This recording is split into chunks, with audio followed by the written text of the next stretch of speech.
Você já acordou no meio da noite com a sensação de que não está sozinho? Já sentiu seu corpo gelar antes mesmo de perceber o porquê? Talvez você tenha se convencido de que foi só um pesadelo, uma queda brusca de temperatura ou alguma corrente de ar estranha. Mas e se eu te disser que há casos em que a explicação não é tão simples assim?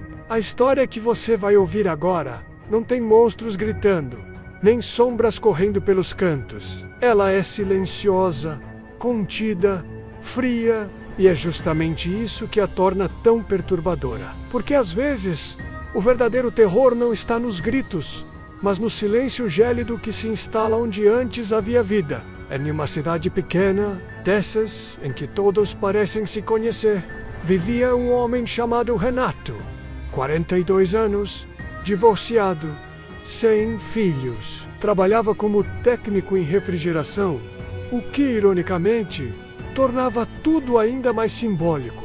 A vida de Renato era marcada por rotinas: acordar cedo, pegar o ônibus das 6h45, trabalhar até às 5, chega em casa, esquentar a janta, assistir um pouco de TV e dormir às 10. Nada em sua vida parecia extraordinário. Nada chamava a atenção. Era só mais um homem tentando pagar as contas e preencher os vazios do cotidiano, até que algo mudou. Algo aparentemente banal, quase imperceptível. A temperatura da sua cama. Na primeira noite, ele notou o lençol ligeiramente mais frio do que o normal. Pensou que havia deixado a janela aberta. Ou talvez o ventilador tivesse ficado ligado por engano. Mas não! Tudo estava desligado. A janela trancada. Mesmo assim, o colchão parecia ter saído de um freezer, gelado ao toque, tanto que seus dentes chegaram a bater involuntariamente. Mas ele era técnico, não era? Estava acostumado com o frio. Tapou-se até a cabeça e dormiu. Na segunda noite, frio piorou, e desta vez, o frio vinha de dentro da cama. Não era o ar ao redor, não era o travesseiro, era o colchão. Um frio denso, profundo, que não se dissipava. Mesmo enrolado em cobertores, ele sentia o frio atravessar cada camada de tecido, até encostar nos seus ossos. Passou a noite quase sem dormir, se virando de um lado para o outro, tentando achar um canto menos gelado. Não achou. Na terceira noite, o frio não só aumentou, como trouxe um peso estranho com ele. Uma espécie de presença. Não havia sons, não havia vultos, mas havia algo que tornava o ato de fechar os olhos uma tarefa assustadora. O sono vinha com dificuldade, e quando finalmente chegava, era leve, interrompido, inquieto.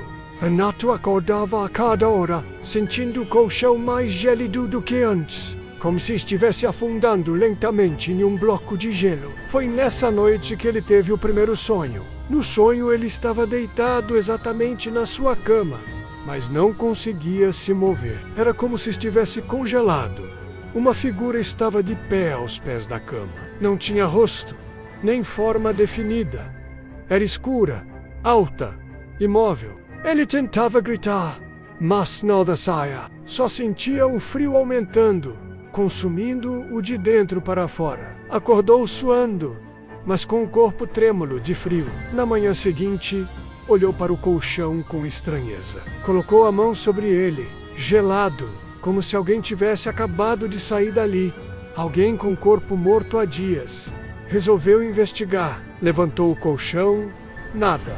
Conferiu as estruturas da cama. Nenhum problema aparente. Sem umidade, sem vazamentos, sem correntes de ar. Nada justificava aquela temperatura. Nos dias seguintes, o frio se intensificou. A cama se tornou um lugar temido. Mas ele não queria parecer paranoico. Continuou dormindo ali. Não mencionou a ninguém. Só tentou racionalizar. Talvez fosse seu corpo algum problema circulatório. Talvez estivesse ficando doente. Fez exames. Tudo normal. Na quinta noite, o sonho voltou.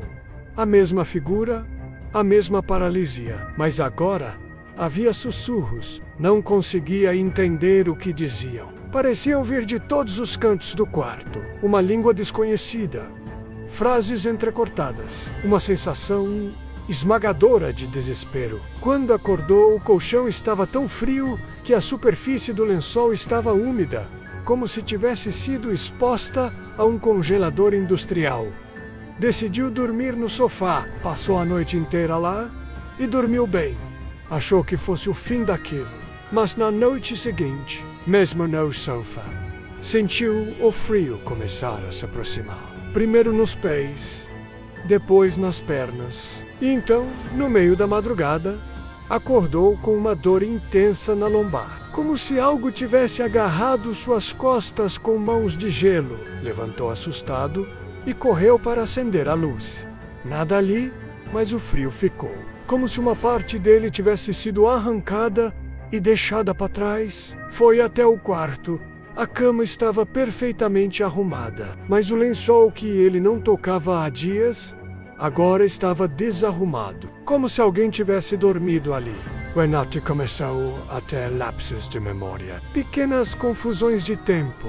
Objetos mudavam de lugar. Algumas manhãs acordava com marcas leves nos braços, como se tivesse sido segurado com força. Uma marca, em especial, o fez gelar. 4 dedos finos no antebraço esquerdo, muito finos para serem de um adulto, muito longos para serem de uma criança. Desesperado, decidiu se desfazer da cama.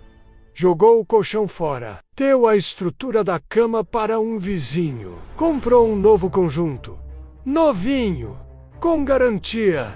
Na primeira noite, sentiu paz. O sono veio fácil, profundo e silencioso.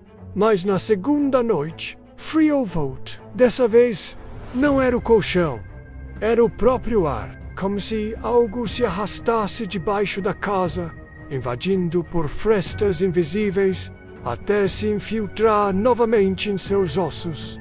Renato acordou encolhido, tremendo. O novo colchão estava congelante. Pior, havia uma poça de água sob a cama, sem vazamento, sem canos por perto, apenas água. Voltou a dormir no sofá. Colocou o quarto inteiro à venda em um site de usados. Em poucos dias, o homem veio buscar os móveis. Disse que ia montar o quarto para o filho mais novo.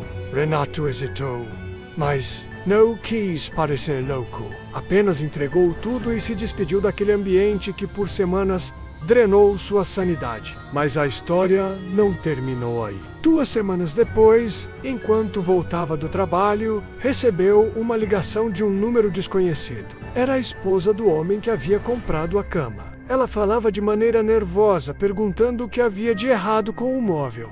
Disse que o filho vinha acordando assustado todas as noites, dizendo que a cama estava gelada, que havia alguém deitado com ele, que uma mulher sem olhos aparecia no espelho do guarda-roupa, sussurrando frases que ninguém entendia.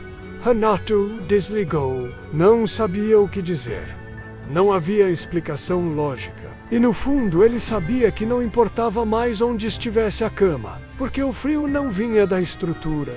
Vinha de algo que a habitava. Algo que talvez tivesse escolhido ele, ou qualquer um que ousasse deitar ali. Com o tempo, Renato se mudou. Foi para outra cidade. Vendeu quase tudo. Vive em um apartamento pequeno, cômodo. Dorme em uma rede. Nunca mais encostou em um colchão. Às vezes, quando o inverno chega, ele ainda sente o ar gelado se aproximando. Não vem de fora, vem de dentro. E em noites assim, ele reza menos, mesmo sem saber no que acredita menos, e mantém as luzes acesas até o amanhecer. Talvez a cama gela não fosse apenas um objeto. Talvez fosse um portal. Uma anchor, um buraco frio entre esse mundo e outro que a gente não consegue ver, mas que sente, que toca, que se deita ao nosso lado e espera, em silêncio. E você, quando deitar hoje à noite, tente perceber a temperatura do seu colchão. Se ele estiver mais frio do que o normal, mais gelado do que o ar, ao redor. Se parecer que está puxando o calor do seu corpo como se quisesse sugar sua vida, levante. Não questione, apenas levante. Porque o frio às vezes não é apenas físico. E avisa. Se você gostou dessa história e quer continuar explorando os mistérios mais sombrios que existem ao nosso redor, inscreva-se no canal Ecos do Desconhecido. Ative o sininho e deixe seu comentário aqui embaixo. Quem sabe a próxima história não seja inspirada em algo que você já viveu?